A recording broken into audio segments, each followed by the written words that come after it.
ಮಧ್ಯಪ್ರಾಚ್ಯ ರಾಷ್ಟ್ರಗಳಲ್ಲಿ ಮುಂದುವರೆದ ಯುದ್ಧ, ಭಾರತದ ಮೇಲೂ ಯುದ್ಧದ ಎಫೆಕ್ಟ್ ಹಿನ್ನೆಲೆ ಇಂದು ಎಲ್ಲ ರಾಜ್ಯದ ಸಿಎಂಗಳ ಜೊತೆಗೆ ಪ್ರಧಾನಿ ಸಭೆ. ವಿಡಿಯೋ ಕಾನ್ಫರೆನ್ಸ್ ಮುಖಾಂತರವಾಗಿ ಪ್ರಧಾನಿ ಮಾತುಕತೆ. ಗ್ಯಾಸು, ಪೆಟ್ರೋಲು, ಡೀಸೆಲ್ ಬಿಕ್ಕಟ್ಟಿನ ಬಗ್ಗೆ ಚರ್ಚೆ. ರಾಜ್ಯಗಳ ಸಿದ್ಧತೆಗಳ ಬಗ್ಗೆ ಮಾಹಿತಿಯನ್ನ ಪಡೆಯಲಿದ್ದಾರೆ ಮೋದಿ. ಕೋವಿಡ್ ಸಮಯದ ಒಗ್ಗಟ್ಟು ಸ್ಮರಿಸಲಿದ್ದಾರೆ ಪ್ರಧಾನಿ. ಪಶ್ಚಿಮ ಏಷ್ಯಾ ಸಂಘರ್ಷದ ಕುರಿತು ರಾಜ್ಯಗಳು ಸಿದ್ಧತೆ, ಈ ಪ್ಲಾನಿಂಗ್ ಅನ್ನ ಹೆಂಗ್ ಮಾಡ್ಕೊಳ್ಬೇಕು ಅನ್ನೋದ್ರ ಬಗ್ಗೆ ಚರ್ಚೆ. ಇದು ಮೋದಿ ಸಂವಾದವನ್ನು ಇಟ್ಕೊಂಡಿದ್ದಾರೆ. ಕೋವಿಡ್ ಟೈಮ್ ರೀತಿ ಈಗ ಯುದ್ಧದ ಪರಿಸ್ಥಿತಿಯನ್ನು ಕೂಡ ಪರಾಮರ್ಶೆ ಮಾಡಿಕೊಳ್ಬೇಕಾದಂಥ ಒಂದು ಅನಿವಾರ್ಯ ಪರಿಸ್ಥಿತಿ ನಮಗಿದೆ. ಮಧ್ಯಪ್ರಾಚ್ಯ ಯುದ್ಧದಿಂದ ಭಾರತದಲ್ಲಿ LPG ಕೊರತೆಯೂ ಸೇರಿದಂತೆ ಹಲವು ಸಮಸ್ಯೆ ಉಂಟಾಗಿರುವಂಥ ನಡುವೆಗೆ ಈ ಬಗ್ಗೆ ರಾಜ್ಯಗಳ ಸಿದ್ಧತೆಯನ್ನು ಪರಾಮರ್ಶೆ ಮಾಡೋದಕ್ಕೆ ಪ್ರಧಾನಿ ನರೇಂದ್ರ ಮೋದಿ ಇವತ್ತು ಸಂಜೆ 6:30ಕ್ಕೆ ಎಲ್ಲ ರಾಜ್ಯಗಳ ಮುಖ್ಯಮಂತ್ರಿಗಳ ಜೊತೆಗೆ ಮಾತುಕತೆಯನ್ನು ನಡೆಸಲಿದ್ದಾರೆ. ಕೋವಿಡ್ ಸಮಯದಲ್ಲೂ ಕೂಡ ಮೋದಿ ಎಲ್ಲ CMಗಳನ್ನು ವಿಶ್ವಾಸಕ್ಕೆ ತೆಗೆದುಕೊಂಡು ಇದೇ ರೀತಿಯಾಗಿ ಮಾತುಕತೆಯನ್ನು ನಡೆಸಿದ್ರು, ಕಾರ್ಯತಂತ್ರವನ್ನು ರೂಪಿಸಿದ್ರು. ಈಗ ಮತ್ತೆ ಅದೇ ರೀತಿಯಾದಂಥ ಪ್ಲ್ಯಾನನ್ನು ಮಾಡ್ಕೊಳ್ಳಲಾಗಿದೆ. ಅಂದರೆ ಕೆಲವೊಂದಷ್ಟು ಕೊರತೆಗಳಿದೆಯಲ್ಲ, ಅದನ್ನೆಲ್ಲ ಬಗೆಹರಿಸ್ಕೊಳ್ಬೇಕು, ನಿವಾರಿಸ್ಕೊಳ್ಬೇಕು, ಏನೇನು ಸಿದ್ಧತೆಗಳಾಗಿದೆ ಅನ್ನೋದ್ರ ಬಗ್ಗೆ ಚರ್ಚೆ ಆಗಬೇಕು. ನೋಡಿ, ಈಗಲೂ ವಿಡಿಯೋ ಕಾನ್ಫರೆನ್ಸ್ ಮುಖಾಂತರವಾಗಿ ಮಾತುಕತೆ ನಿಶ್ಚಯ ಆಗಿರೋದು. ಕೋವಿಡ್ ಕಾಲದಂತೆ ಈಗಲೂ ದೇಶ ಸನ್ನದ್ಧವಾಗಿರೋದು ಅಗತ್ಯ ಅಂತ ಮೋದಿ ಇತ್ತೀಚೆಗೆ ಹೇಳಿದ್ದು ಇಲ್ಲಿ ಗಮನಿಸಬೇಕಾಗತ್ತೆ.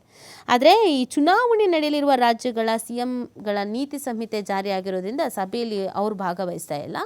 ಬಟ್ ಆ ರಾಜ್ಯಗಳ ಮುಖ್ಯ ಕಾರ್ಯದರ್ಶಿಗಳ ಜೊತೆಗೆ ಸಚಿವಾಲಯದಿಂದ ಪ್ರತ್ಯೇಕ ಸಭೆ ನಡೆಯಲಿದೆ. ನೀತಿ ಸಂಹಿತೆ ಇದೆಯಲ್ಲ, ಹಾಗಾಗಿ ಏನೇನು ಚರ್ಚೆ ಮಾಡ್ತಾರೆ ಈ ಸಭೆಯಲ್ಲಿ, ಯಾಕೆ ಈ ಸಭೆ ಮಹತ್ವ ಪಡ್ಕೊಳ್ತಾ ಇದೆ, LPG ಅಭಾವವನ್ನು ಸಮರ್ಥವಾಗಿ ಎದುರಿಸೋಕೆ ರಾಜ್ಯಗಳು ಕೈಗೊಂಡಿರುವಂಥ ಕ್ರಮಗಳ ಬಗ್ಗೆ ಮೋದಿ ಚರ್ಚಿಸಲಿದ್ದಾರೆ. ಇನ್ನುಳಿದಂತೆ ಈ ಪೂರೈಕೆ ಸರಪಳಿ, ಇಂಧನ ಭದ್ರತೆ, ಸಂಘರ್ಷ ಪೀಡಿತ ದೇಶಗಳಲ್ಲಿರುವ ಭಾರತೀಯರನ್ನು ಹೇಗೆ ಸುರಕ್ಷಿತವಾಗಿ ಕರ್ಕೊಬರ್ಬೇಕಾಗತ್ತೆ, ಅವ್ರಿಗೆ ಸುರಕ್ಷತೆ ಹೆಂಗಿದೆ, ದೇಶದ ಆಂತರಿಕ ಸ್ಥಿರತೆ ಹೆಂಗಿದೆ, ಈ ಹಲವು ವಿಚಾರಗಳ ಬಗ್ಗೆ ಇವತ್ತು ಚರ್ಚೆ ಆಗತ್ತೆ. ಸಂಘರ್ಷಮಯ ಪರಿಸ್ಥಿತಿಯಲ್ಲಿ ಟೀಮ್ ಇಂಡಿಯಾ ಎಂಬ ಒಗ್ಗಟ್ಟಿನ ಮಂತ್ರವನ್ನು ಪಠಿಸ್ತಾ ಕೇಂದ್ರ ಮತ್ತು ರಾಜ್ಯಗಳು ಒಟ್ಟಾಗಿ ಸಾಗಬೇಕು ಅಂತ ಪ್ರಧಾನಿ ಮೋದಿಯವರು ಒತ್ತಿ ಹೇಳುವಂಥ ನಿರೀಕ್ಷೆ ಇದೆ. ಆ ರಾಜ್ಯ, ಈ ರಾಜ್ಯ, ದಕ್ಷಿಣ, ಉತ್ತರ, BJP, ಕಾಂಗ್ರೆಸ್ಸು, ಇನ್ನೊಂದು ಮತ್ತೊಂದು, ಇದೆಲ್ಲವನ್ನು ಹೊರತುಪಡಿಸಿ ದೇಶ ಅನ್ನೋದು ನೋಡಬೇಕಾಗತ್ತೆ. ದೇಶದ ಜನತೆಯ ಹಿತಾಸಕ್ತಿ ಅನ್ನೋದು ಇಲ್ಲಿ ಮುಖ್ಯ ಆಗತ್ತೆ. ಯಾವುದ್ರ ಸಮಸ್ಯೆ ಆಗ್ತಾ ಇದೆ, ಯಾವುದರಿಂದ ಪ್ರಾಬ್ಲಮ್ ಆಗ್ತಾ ಇದೆ, ಈಗ ಬೇಕಾಗಿರುವ ಅಗತ್ಯ ವಸ್ತುಗಳು. ಈಗ ನೋಡಿ, ಮೇಯ್ನ್ಲಿ ಹೊಡೆತ ಬಿಡ್ತಾ ಇರೋದು ನಮಗೇನು, ಪೆಟ್ರೋಲು, ಡೀಸೆಲ್ಲು, ಗ್ಯಾಸು ಅಲ್ವಾ. ಇದ್ರ ಶೇಖರಣೆ ಎಷ್ಟಿದೆ? ಈಗ ನಮ್ಮ ರಾಜ್ಯದಲ್ಲಿ ಒಂದಷ್ಟು ಸಮಸ್ಯೆಗಳಿದೆ, ಅದನ್ನು ಹೇಳ್ತಾ ಇದ್ರು. ಬೇರೆ ರಾಜ್ಯಗಳಲ್ಲೆಲ್ಲ ಗ್ಯಾಸ್ ಸಮಸ್ಯೆನೇ ಇಲ್ಲ, ಕರ್ನಾಟಕದಲ್ಲಿ ಇದೆ ಅಂತ, ಆಟೋದವರಿಗೆಲ್ಲ ಸಮಸ್ಯೆ ಆಗ್ತಾ ಇದೆ ಅಂತ. ಅದ್ರ ಬಗ್ಗೆನೂ ಕೂಡ ಮಾತಾಡ್ಬೋದು. ನೋಡಿ, ಬೇರೆ ರಾಜ್ಯಗಳಿಗೆ ಸಮಸ್ಯೆ ಇಲ್ಲ, ನಮ್ಮಲ್ಲಿ ಆಗ್ತಾ ಇದೆ, ಸ್ಟಾಕ್ ಬರ್ತಾ ಇಲ್ಲ, ಸ್ಟಾಕ್ ಇಲ್ಲ, ಯಾಕೆ, ಏನು, ಎತ್ತ, ಇದೆಲ್ಲದರ ಬಗ್ಗೆಯೂ ಕೂಡ ಚರ್ಚೆ ನಡೆಯಲಿದೆ.